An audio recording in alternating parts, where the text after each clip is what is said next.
Gaming and hotel operator Sun International released their annual financials today. For the year ended December 2024, the company reported income from continuing operations increasing by 5.1% to 12.6 billion rand, with a notable increase in its online gaming business, Sunbet, forming part of this, with income there rising by over 60% in the period. Adjusted headline earnings per share came in at 531 cents per share. That's up 13.5% on the year prior. Shareholders are set to get a final gross dividend of 2.37 rand a share. Well, to take us behind the numbers, I'm joined by Anthony Leeming. He's the CEO at Sun International. Anthony, thank you so much for joining us as always. So let's start with the hotel business. You indicate good growth in this area. What were your observations? When were your busiest periods last year? Good afternoon, and thanks for having me.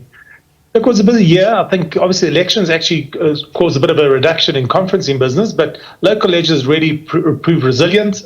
We've had good international travel, mainly into Cape Town, but Sun City also now starting to get a nice uplift, certainly into the Palace, which is behind me there. We've seen nice rate growth following our refurb we did a few years ago.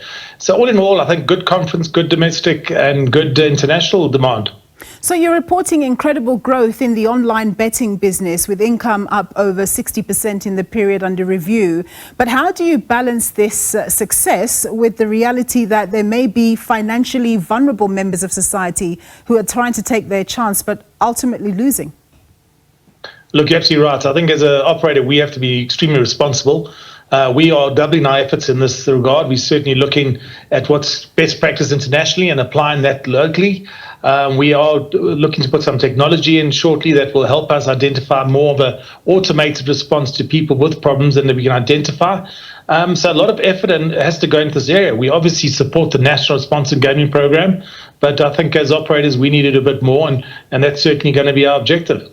So what's the story with your casinos? It seems to be pretty much steady as you go in terms of growth, while your slot machine business hasn't really been doing so well. Are there any plans to relook at a strategy or even a disposal of the latter?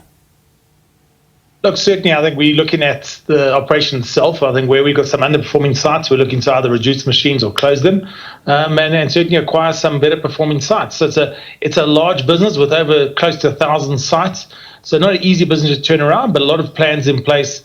We have recently acquired some really good sites, and we will continue to do so. So I think we've looked at cost and we've looked at where we can grow. I think a return on capital is going to be key in this area, how much we put in and how we can continue to work this side of the business. Yeah. So in terms of the overall management of things, how are you extracting efficiencies? And I see that your debt levels are steadily coming down within your targets. Yeah, look, debt's well within our target. We still have it 2 times. We do have the Pyramid acquisition on the horizon. If it goes through, obviously our debt will climb quite significantly. And if it doesn't, we're probably in an undergeared position and we have to look to bring it down.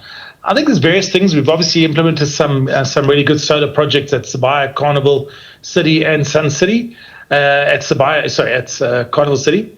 And then we're also looking to do some wheeling of electricity in the future. So we're supporting quite a large project that will help us wheel electricity to a number of our properties, and that will reduce the costs. We've made some gaming system changes, which will also help reduce costs, moving from a smart card to MaxStripe.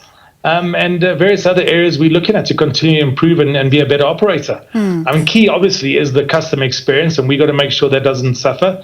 So looking after our property, looking after our businesses are key. We're still finding we got a lot of people wanting to come to our business and see and entertain themselves, and not just for gambling, but for other reasons. Obviously shows, food, beverage, restaurants, as well as other entertainment offerings. Yeah. So we're nearly at the end of the first quarter. So what's the outlook for the balance of 2025? And presumably South Africa's holding of the G20 presidency is going to be quite a boon for you guys this year. Yeah, from the hospitality side, we've certainly seen a number of bookings at most of our properties, the Mezzo, Jan Santon, as well as Sun City. There's often a lot of offshoot conferencing happening before and during the event.